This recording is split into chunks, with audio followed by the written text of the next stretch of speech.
Hello guys, back to my channel Chiranjit Puja ভালো আছে কেন বসে তোমাদের স্বাগত। তো একটা রেসিপি নিয়ে চলে আজকে বানাবে রাইস আর তার সঙ্গে আলুর দম। তো চলো তুমি দেখতে থাকো। তো মা এখানে চাল নিয়ে নিয়েছে, রাইসের চাল, আর এখানে আলু কেটে নিয়েছে আলুর দম বানানোর জন্য। তো এখানে গাজর আছে আর ক্যাপসিকাম আছে, বিনসটা পাইনি আমাদের এখানে, বৃষ্টি পাচ্ছে তো আমি পাইনি বাজার। তো চালটা আমি ধুয়ে নিয়ে আসি। এখানে আমি রাইসের চাল নিয়ে নিয়েছি। তো দেখো আমরা আজকে বানাবো রাইস। এখানে গাজর আছে, ক্যাপসিকাম আছে, আলুর দম হবে। তো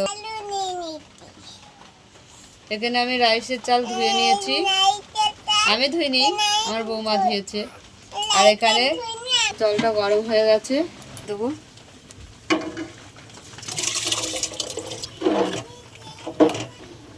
নুন দিয়ে দিলাম। কড়াটা গরম হয়ে গেছে, আলুগুলো ভেজে নেওয়ার জন্য কড়াতে তেল দিয়ে দিলাম, কড়াতে নুনও দিয়ে দিলাম, দিয়ে দিচ্ছি আলুগুলো ভেজে নেবো। আলুগুলোর মধ্যে নুন ঢুকে যাবে, আলুগুলো দিয়ে দিলাম, ভেজে নেবো।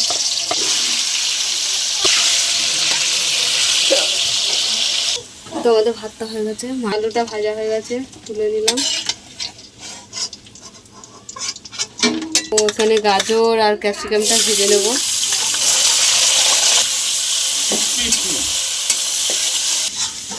গাজর আর ক্যাপসিকামটা ভাজা হয়ে গেছে, তুলে নিচ্ছি।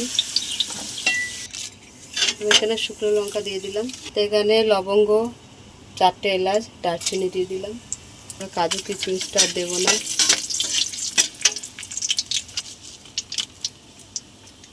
গোটা জিরে দিয়ে দিলাম, ঘি দিয়ে দিলাম।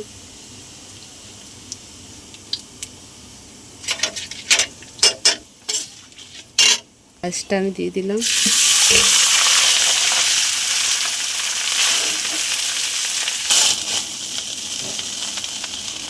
এখানে ক্যাপসিকামটা, গাজরটা ভাজাটা দিয়ে দিলাম।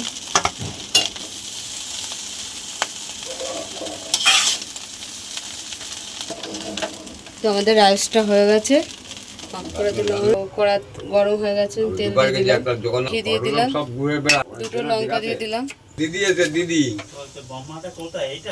লঙ্কা দিয়ে দিয়েছি, গোটা জিরে দিয়ে দিলাম, তেজপাতা দিয়ে দিলাম। তো এখানে আমি আদা, পোস্ত আর চাল মগজ দিয়ে দিলাম, কাশ্মীর লাল লঙ্কার গুঁড়ো দিয়ে দিলাম। তো স্বাদ মতন নুন দিয়ে দিলাম, ভাজা আলুগুলো দিয়ে দিলাম,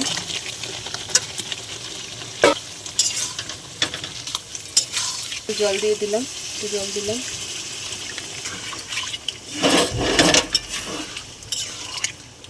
লাল লঙ্কা দিয়ে দিলাম ঝাল হওয়ার জন্য। তো আর একটু ঘি দিয়ে দিলাম, নামিয়ে নেবো। আমাদের আলুর দম হয়ে গেছে। গরম মশলা দিয়ে দিলাম, অফ করে দিলাম। দেখো আমাদের রাইস আর আলুর দম হয়ে গেছে। তা তোমাদের কেমন লাগলো বলো। আর তোমাদের কাছে চলে এসেছি, এটা আমার ভাইয়ের বউ আজকের এসছে। তা তোমাদের কেমন লাগলো বলো। ভালো লাগলে লাইক করে দেবেন, শেয়ার করে দেবেন, কমেন্ট করে দেবেন, সাবস্ক্রাইব করে আমাদের পাশে থাকুন। আর ভিডিওটা অবশ্যই আপনারা দেখবেন। আজকের পর্যন্ত টাটা।